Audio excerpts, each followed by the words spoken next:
7월 25일 손잡는 교회 아침밥상 묵상 시작하겠습니다. 다같이 사도신경으로 신앙 고백하시겠습니다.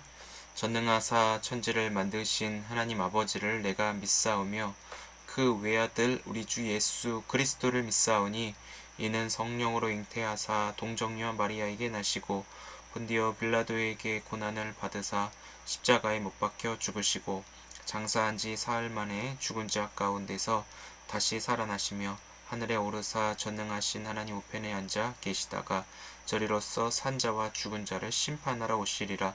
성령을 믿사오며 거룩한 공예와 성도가 서로 교통하는 것과 죄를 사하여 주시는 것과 몸이 다시 사는 것과 영원히 사는 것을 믿사옵나이다. 아멘. 찬송가 503장 세상 모두 사랑 없어 함께 찬송 드리겠습니다. 특별히 이 찬송 부르실 때 가사를 곱씹으면서 가사를 유의 깊게 보시면서 찬송에 함께 동참해 주시기 바랍니다.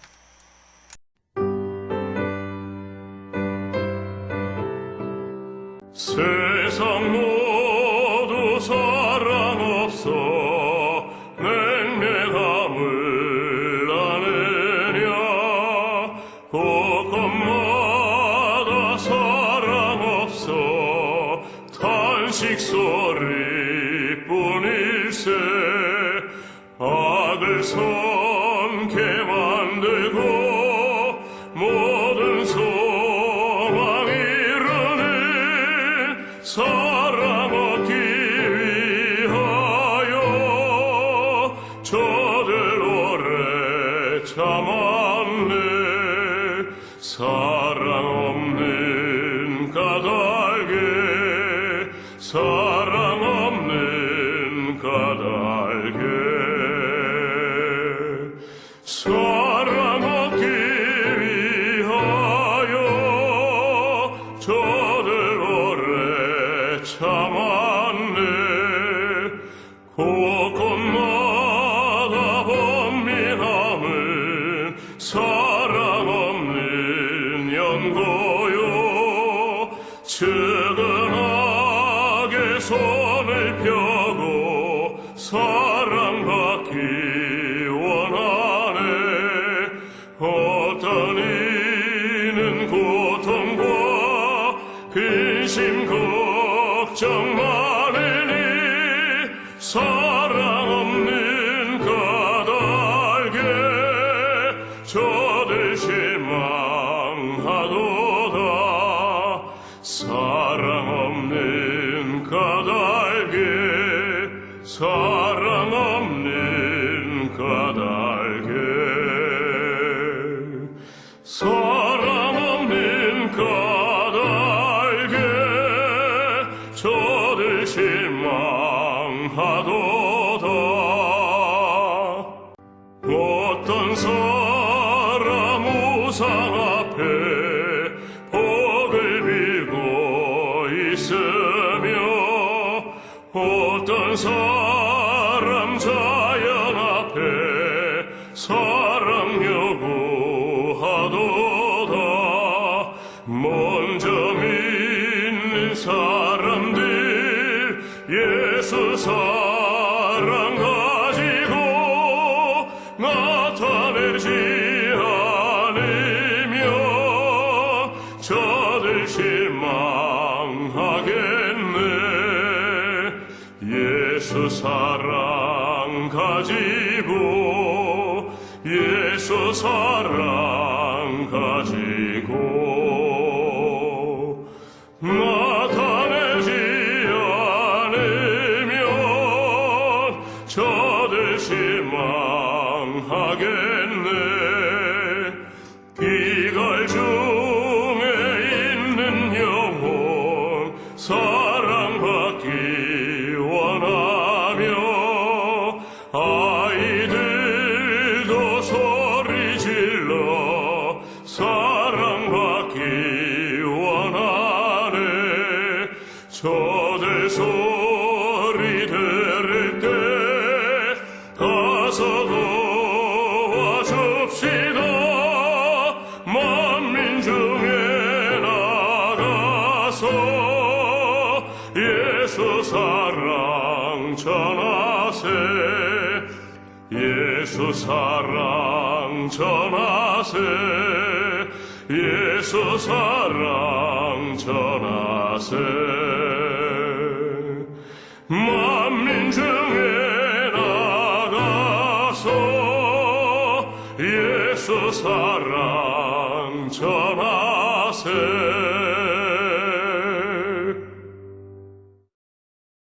어떤 사람 우상 앞에 복을 빌고 있으며 어떤 사람 자연 앞에 사랑 요구하도다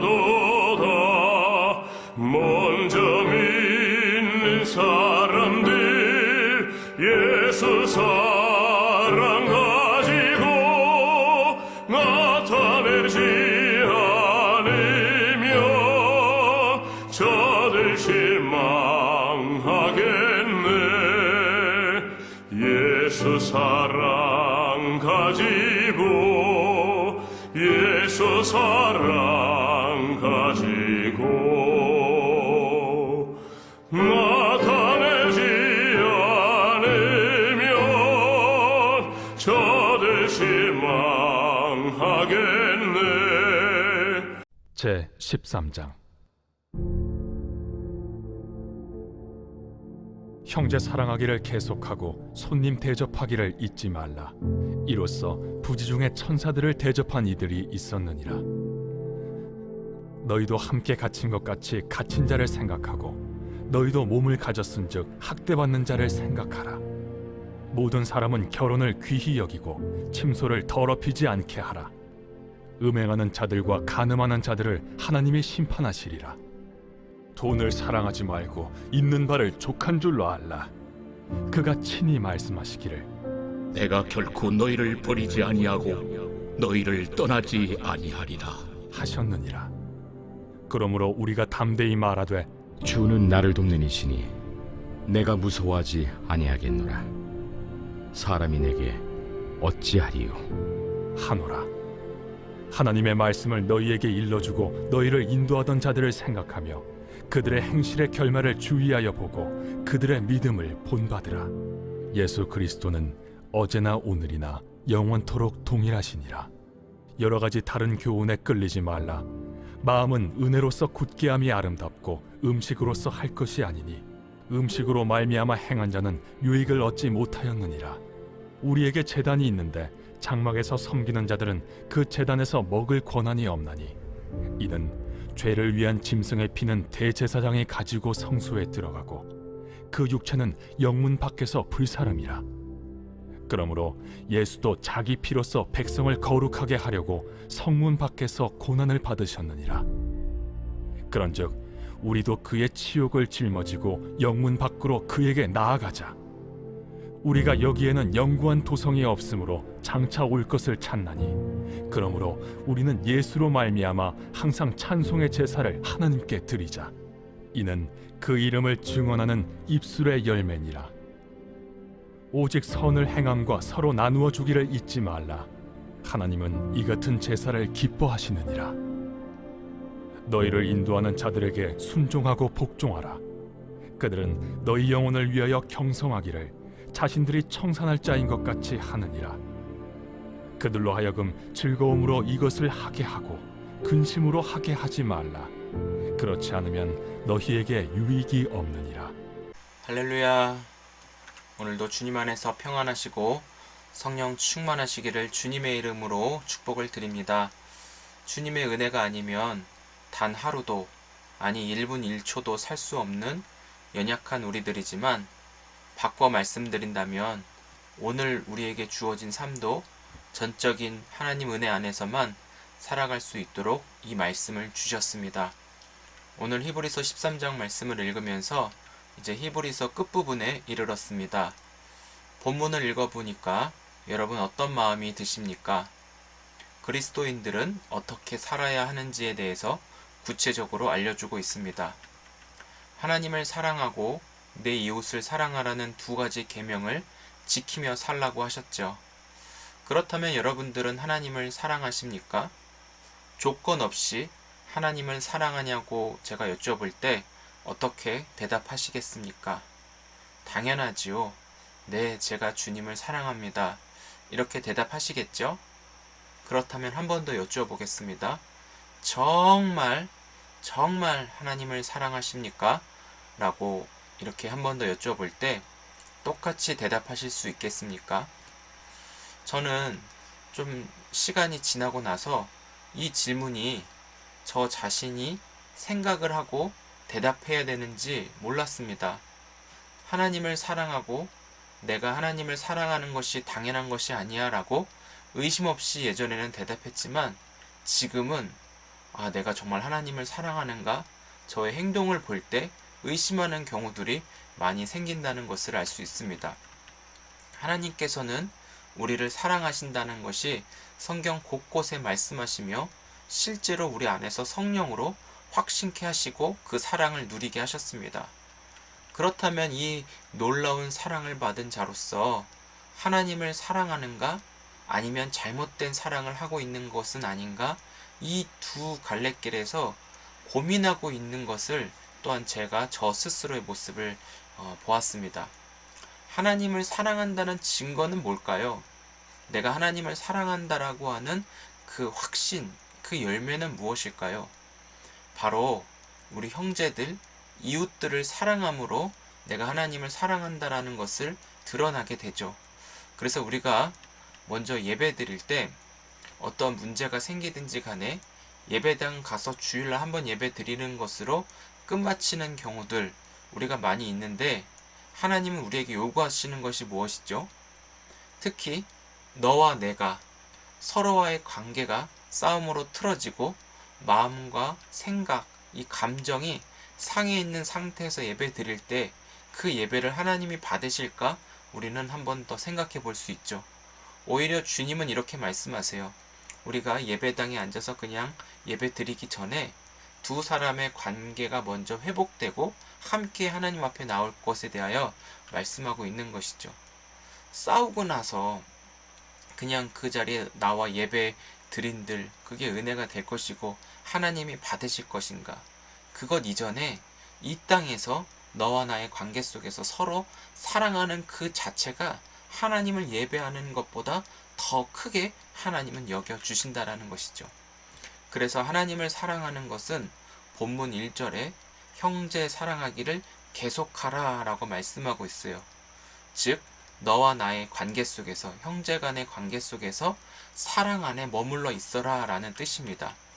이 사랑은 희생적 사랑이라고 불리지만 내가 가지고 있는 것을 나누고 베풀면서 오히려 더 큰 기쁨과 감사와 감동으로 채워주는 신비가 있다라는 것이죠. 나라고 하는 자아가 살아있어서 내 중심적으로 사람들을 움직이게 하고 나의 이익을 위해서 사람들을 속이기도 하는 사람들이 너무나 많이 있어요.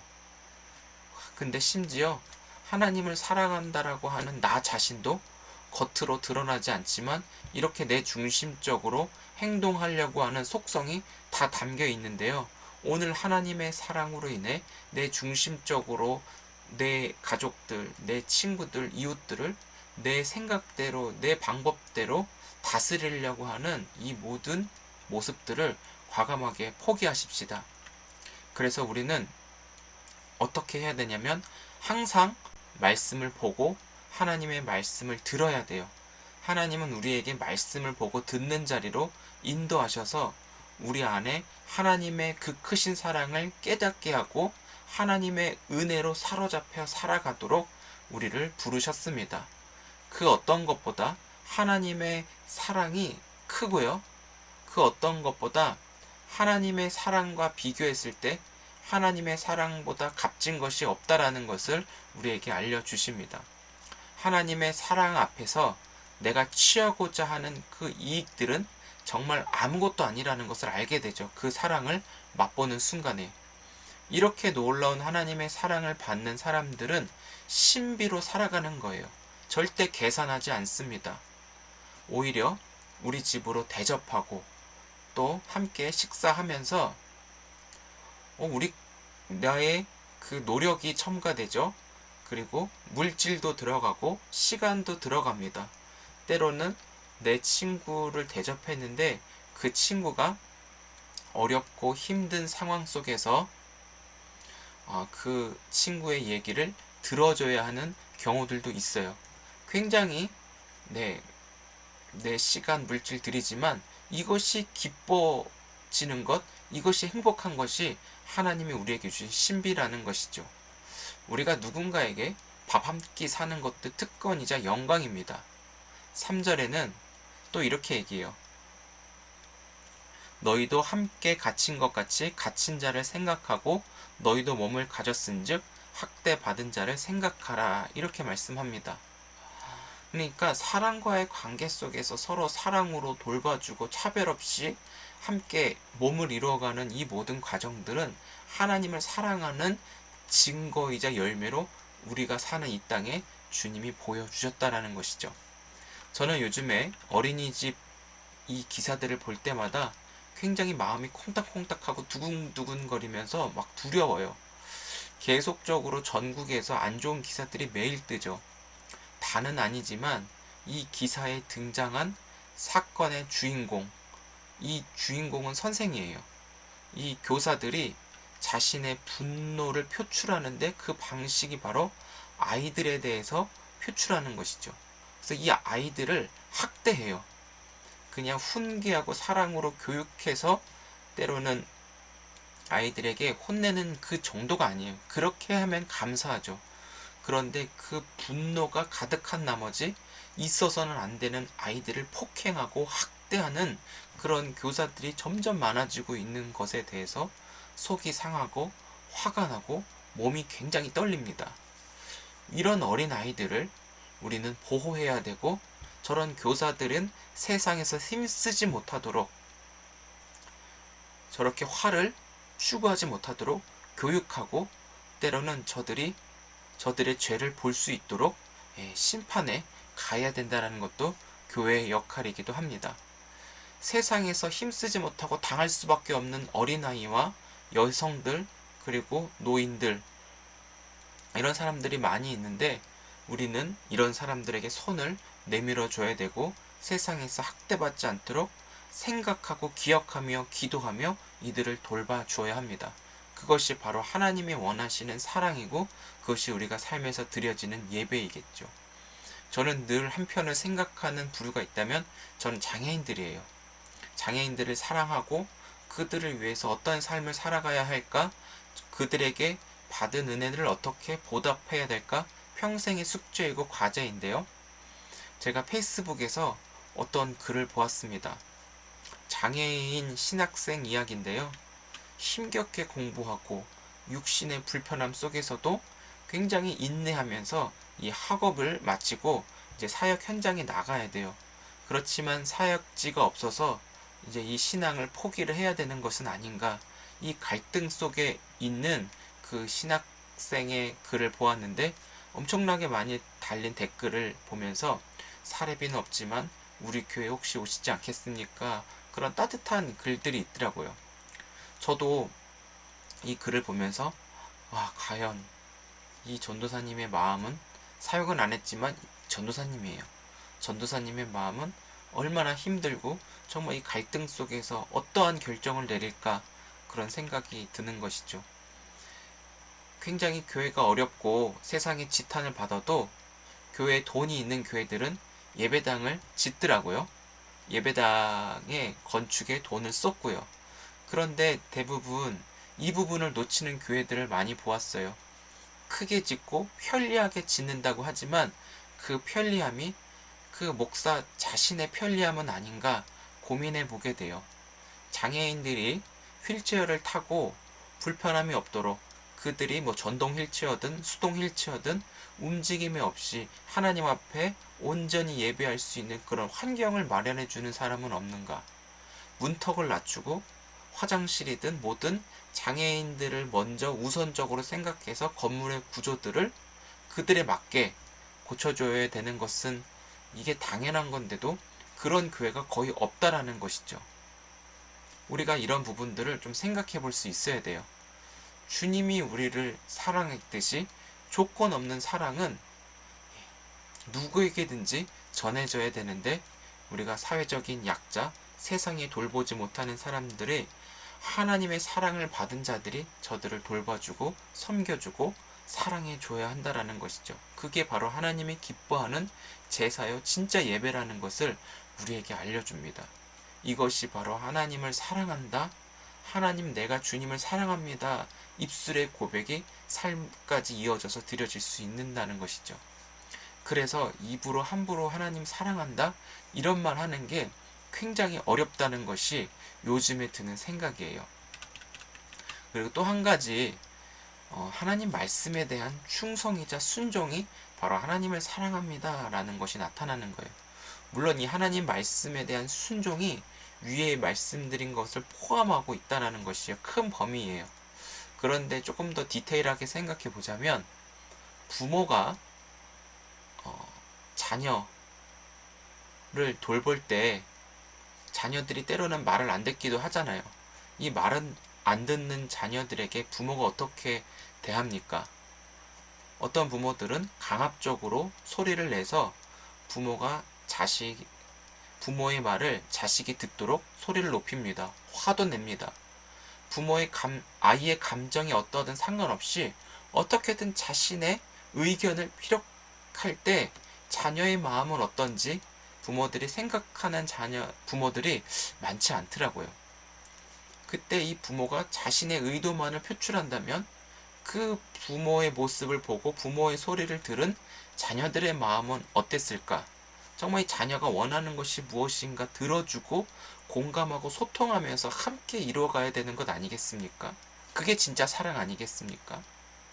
근데 많은 가정들이 자녀가 부모에 대한 사랑이 느껴지지 않도록 그런 관계가 많이 일어난다고 합니다. 아이가 크면 클수록 이 부모와 자식 간의 관계가 점점 멀어져 가고 있는 것이 바로 일방적인 사랑을 주어지기 때문이죠. 부모 입장에서는 자녀에게 사랑을 준다고 생각했지만 자녀가 그 사랑을 몰라주니까 부모도 속상하고 결국 다 자기 입장에서 그 상황들을 바라보다 보니까 간격이 좁혀지지 않는 거예요.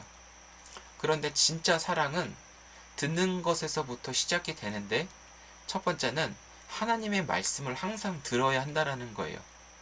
듣는다라는 것은 한 귀로 듣고 한 귀로 흘리는 것이 아니라 들음에는 순종이 내포되어 있어요. 포함되어 있다라는 것을 잊지 마시기 바랍니다. 그래서 하나님의 말씀을 듣도록 인도하고 권면해주는 그 사람들을 무시해서는 안 돼요. 오히려 그들을 고마워하고 그들의 소리를 자꾸 들으려고 해야 돼요. 그들을 통해서 하나님 말씀을 직접 들을 수 있는 그 길로 인도함을 받기 때문이죠. 여기에 사랑이 또 포함이 되어 있는 거예요. 여러분들이 목사인 저를 사랑한다면 여러분 편한 대로 내버려 두는 목사를 미워하셔야 돼요.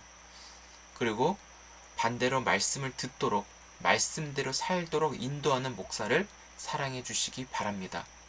하나님 사랑에 대한 증거는 하나님 말씀에 담겨 있고, 이 말씀을 마음에 담을 때 성령께서 하나님의 사랑을 깨닫고 느끼도록 하시거든요. 우리의 마음이 하나님의 은혜로 굳어져서 하나님을 원하고 하나님을 바라고 찾는 자로 살아갈 수 있도록 우리가 그렇게 인도함을 받아야 돼요. 우리 손잡는 교회도 세상적인 눈으로 바라볼 때 굉장히 힘들어요. 실제적으로 어렵습니다. 그렇지만 우리는 세상과 반대되어 그렇게 살아가야 하는 것이죠. 아무리 우리를 힘들게 해도 여호수아와 갈렙처럼 저들은 우리의 밥이야, 하나님이 함께 하시니까요, 이렇게 말할 수 있어야 되겠죠.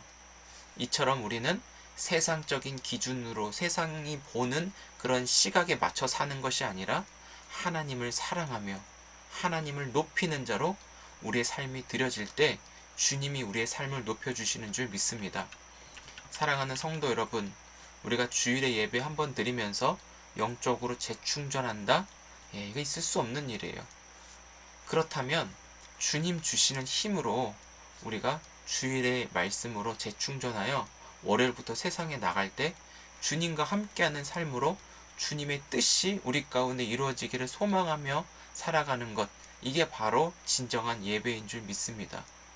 주님은 예수님 자신의 피로 우리를 살리시고 구원하시고자 예수님 자신이 값주고 사셔서 우리를 거룩하게 하셨습니다. 거룩하다라고 하는 것은 구별됐다라는 것인데, 주의 말씀에 공급받아 주님의 뜻대로 살아가고 주의 길을 가는 것을 의미하겠죠. 그래서 세상의 그런 진리는 하나님이죠. 세상의 외침과 학문과 방식들에 따르지 않고 하나님의 진리를 통해 점점 거룩하고 깨끗한 하나님의 길을 걸어가도록 우리를 인도하시거든요.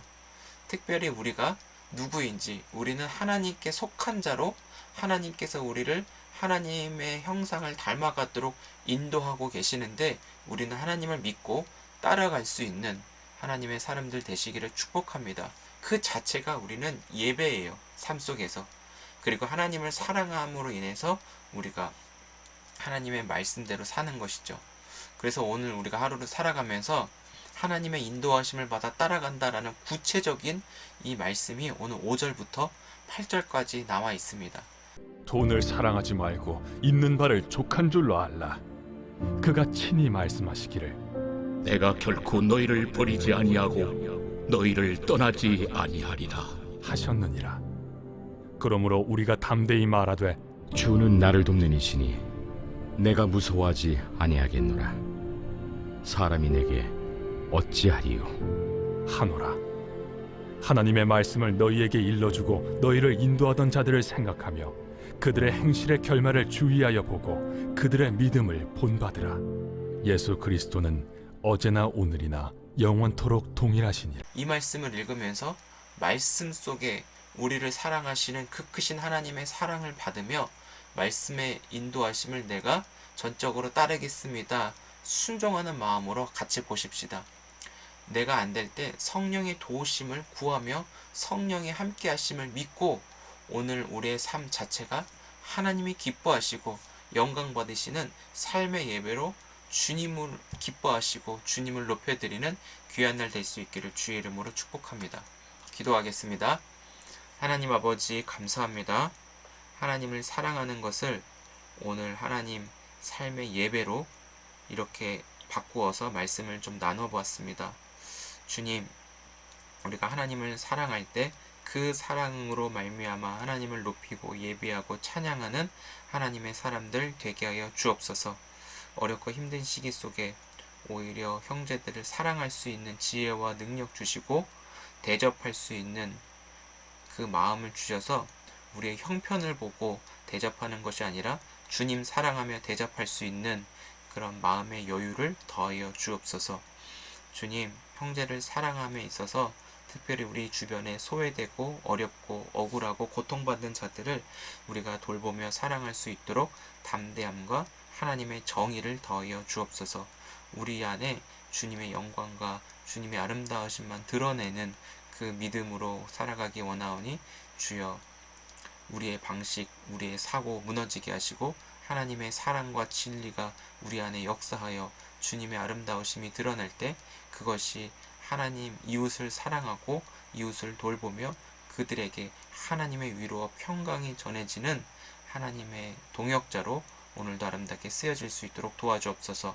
사랑하는 손잡는 교회 모든 가족들 주님 이들을 돌보아 주시고 이들 안에 진짜 주님의 사랑으로 채워져서 어떤 것도 아닌 주님 사랑으로 만족하며 우리에게 주어진 모든 것들을 통해 자족하며 주님의 도우심을 우리가 최우선으로 여기며 살아갈 수 있도록 한 분 한 분을 축복하여 주옵소서. 감사합니다. 예수님의 이름으로 기도드립니다. 아멘. 주님 가르쳐 주신 기도로 예배 마칩니다. 하늘에 계신 우리 아버지여, 이름이 거룩히 여김을 받으시오며 나라에 임하옵시며 뜻이 하늘에서 이루어진 것 같이 땅에서도 이루어지이다. 오늘날 우리에게 일용할 양식을 주옵시고 우리가 우리에게 죄 지은 자를 사하여 준 것 같이 우리의 죄를 사하여 주옵시고 우리를 시험에 들게 하지 마옵시고 다만 악에서 구하옵소서. 대개의 나라와 권세와 영광이 아버지께 영원히 있사옵나이다. 아멘. 네, 감사합니다. 오늘도 주님 안에서 많이 사랑하고 축복합니다. 주신 말씀 마음에 새기며 오늘도 삶에서 하나님을 예배하는 삶의 예배자로 승리할 수 있기를 주의 이름으로 축복합니다.